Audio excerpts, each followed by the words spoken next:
Bismillahirrahmanirrahim. Assalamualaikum warahmatullahi wabarakatuh. Halo teman-teman, apa kabar? Alhamdulillah kita berjumpa lagi dalam siaran langsung Facebook saya siang ini. Dan oleh karena itu pada kesempatan siang ini tidak seperti biasanya, saya akan tampil sendirian. Nah, ya kan? Saya tidak mengundang para punakawan, ya, tidak Pak Semar ataupun anak-anaknya. Jadi saya kali ini mewakili diri saya sendiri. Ya sekali-sekali biar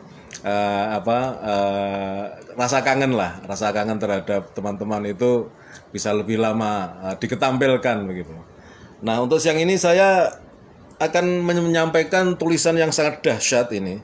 Karena tulisan ini bukan main-main. Bukan karena penulisnya memang orang hebat, aktivis hebat, tetapi juga nanti kita bisa menagih kalau misalnya atas izin Allah Anies Baswedan dan Muhaimin akhirnya jadi presiden dan wakil presiden kita, ya. Ini tulisan Bang Dr. Sahganda Nainggolan, ya. Beliau ini aktivis kampus sejak mahasiswa di ITB dan sezaman dengan saya, walaupun sepertinya beliau angkatan 82, ya, saya 84. Tapi pada waktu saya di Bandung, ya saya tahu, saya kenal dengan beliau, walaupun saya bukan mahasiswa ITB, tapi karena beliau ini populer, jadi ya terkenal kemana-mana. Nah, tulisan Bang Sahganda Nainggolan ini merupakan refleksi atau catatan beliau ketika kemarin hari Sabtu pada rapat akbar, kampanye akbar pasangan Amin Anies Baswedan Muhaimin Iskandar di Jakarta International Stadium, ya. Ini luar biasa karena bagi teman-teman yang tidak hadir di JIS, termasuk saya pun tidak hadir di JIS, dan kemudian juga tidak sempat atau tidak ketemu dengan tulisan Bang Sahganda ini, maka saya akan menyampaikan kepada kalian semua. Ini tulisan yang sangat dahsyat karena ditulis ataupun sumbernya berdasarkan laporan pandangan mata dari titik terdekat dari tokoh Amin ini, ya, dari tokoh Anies dan Muhaimin ini. Judulnya adalah Refleksi Kampanye Akbar 01. Keringat, darah, dan air mata menatap hari-hari ke depan. Dr. Sahganda Nainggolan dari Sabang Merauke Circle. Di antar bau keringat yang memenuhi ruangan khusus VVIP JIS kemarin, saya jongkok di sebelah Gus Muhaimin, minta waktu semenit melaporkan hal penting.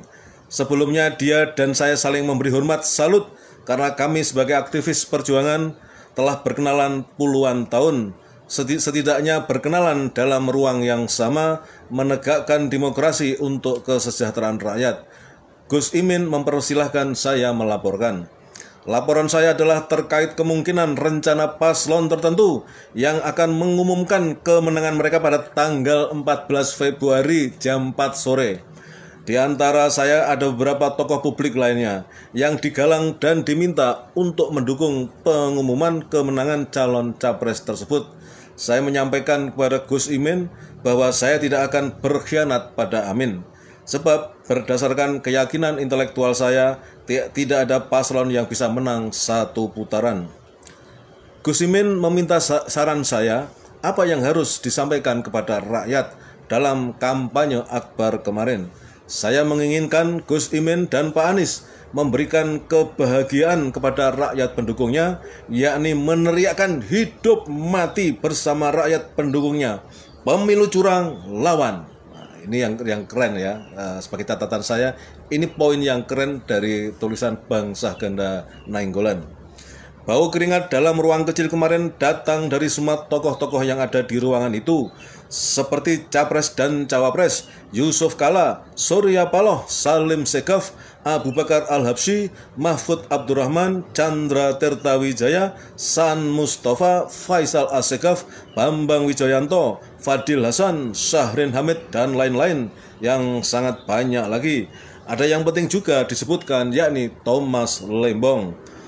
Tom Lembong ini mungkin karena menempuh jalan sepanjang kiloan meter di antara jepitan rakyat yang bau keringat, hal mana juga pastinya sebagai pengalaman pertama.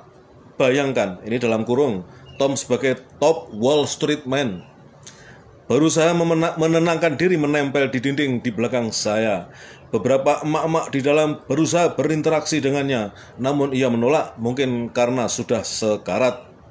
Seratusan ribu orang di dalam panggung jazz, ratusan ribu dalam radius ratusan meter, dan totalnya jutaan orang yang tidak mencapai jazz, merupakan fenomena revolusioner seperti rakyat yang berkumpul di Tahrir Square, Mesir pada era Arab Spring. Mirip jutaan orang di Hong Kong ketika revolusi Umbrella beberapa tahun lalu, dan mirip dengan suasana jutaan massa rakyat pendukung Lula da Silva tahun lalu di Brasil. Rakyat datang dengan harapan dan rakyat berharap saatnya perubahan. Rakyat berharap datang dengan harapan berjumpa dengan Anies dan Muhaimin. Rakyat berharap merasakan tatapan Anies Muhaimin, dan rakyat berharap saatnya perubahan terjadi.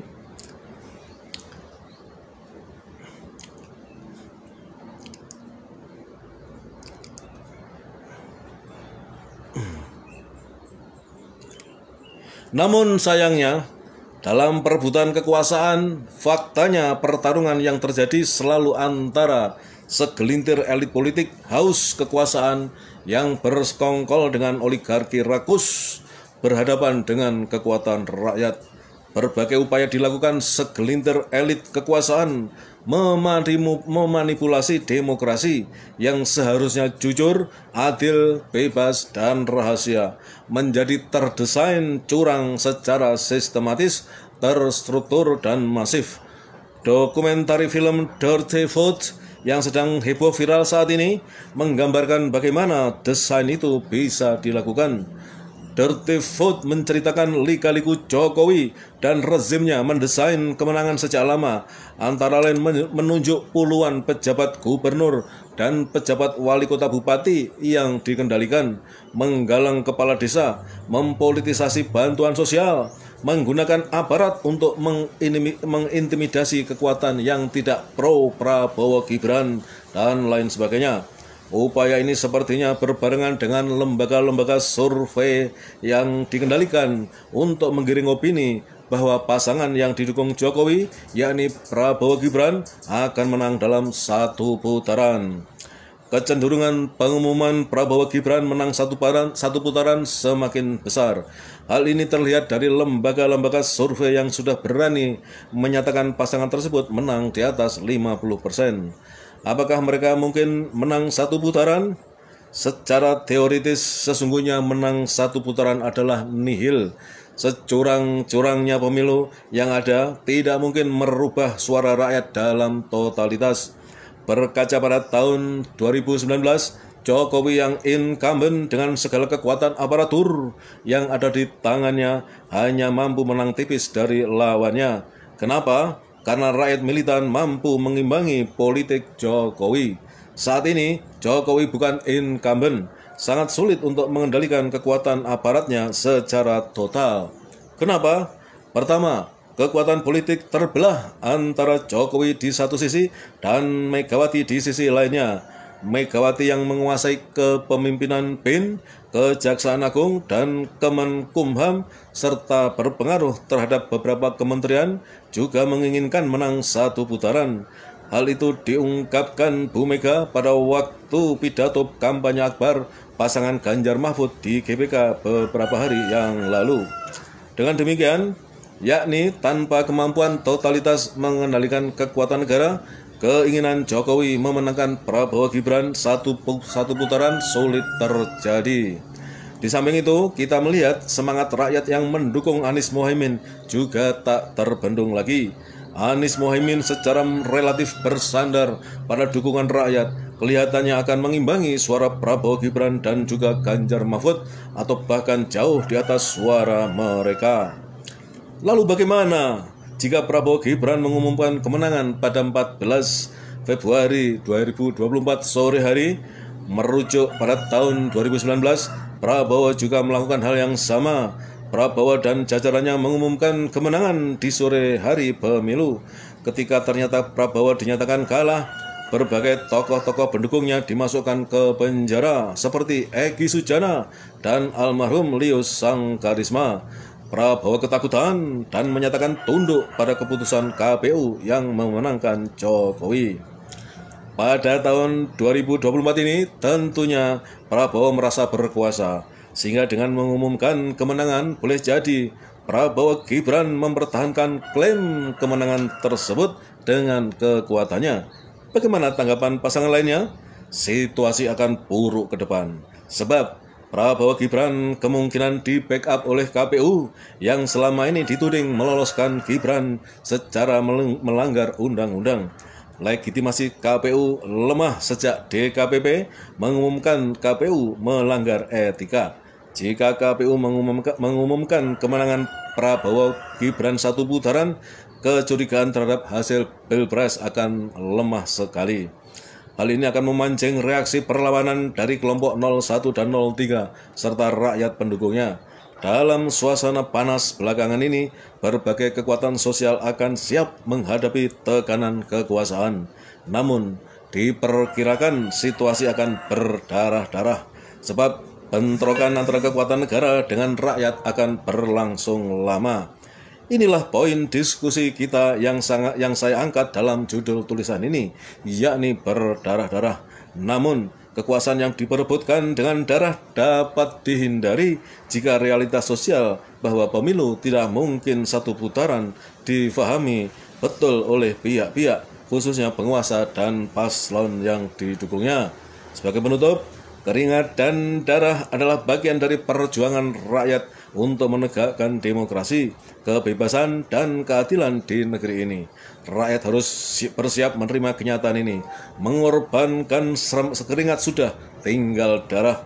Ini pula satu-satunya jalan untuk memastikan Prabowo Gibran kalah dalam pemilu, sehingga transformasi sosial ke arah demokrasi akan kebebasan dan kebebasan dapat dilakukan. Oligarki rakus dapat ditumbangkan. Demikian teman-teman tulisan Bang Saganda Nainggolan yang sangat dahsyat.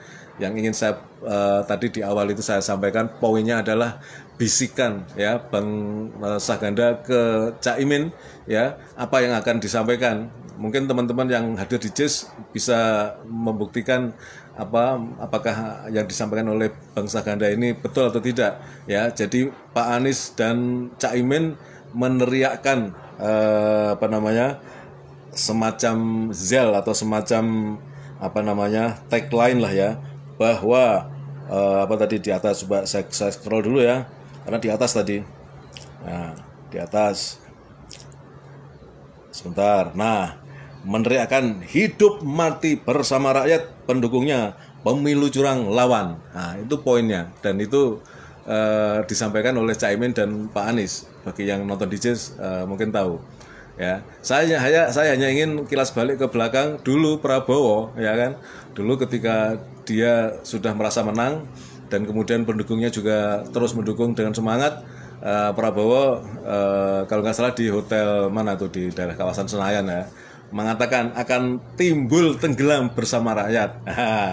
Tapi akhirnya ternyata dia tidak pernah timbul, malah tenggelam di kolam cebong kan begitu. Makanya kemudian dia dipanggil dengan Pak Timbul. Nah mudah-mudahan untuk Pak Anies dan Caimin tidak demikian ya. Dan slogannya tersebut benar-benar akan diperjuangkan ya. Jadi mudah-mudahan nanti memang suara rakyat mayoritas mendukung amin, sehingga ketika kekuasaan tidak mau menerima kenyataan ini dan kemudian dengan kekuasaannya melakukan katakanlah hal-hal yang kemudian melanggar demokrasi, rakyat dipimpin Anies dan Muhaimin akan siap untuk melawannya. Itu poinnya.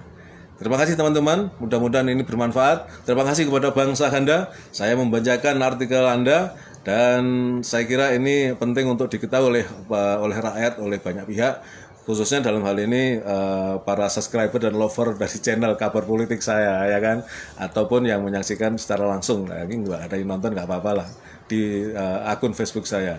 Terima kasih. Assalamualaikum warahmatullahi wabarakatuh.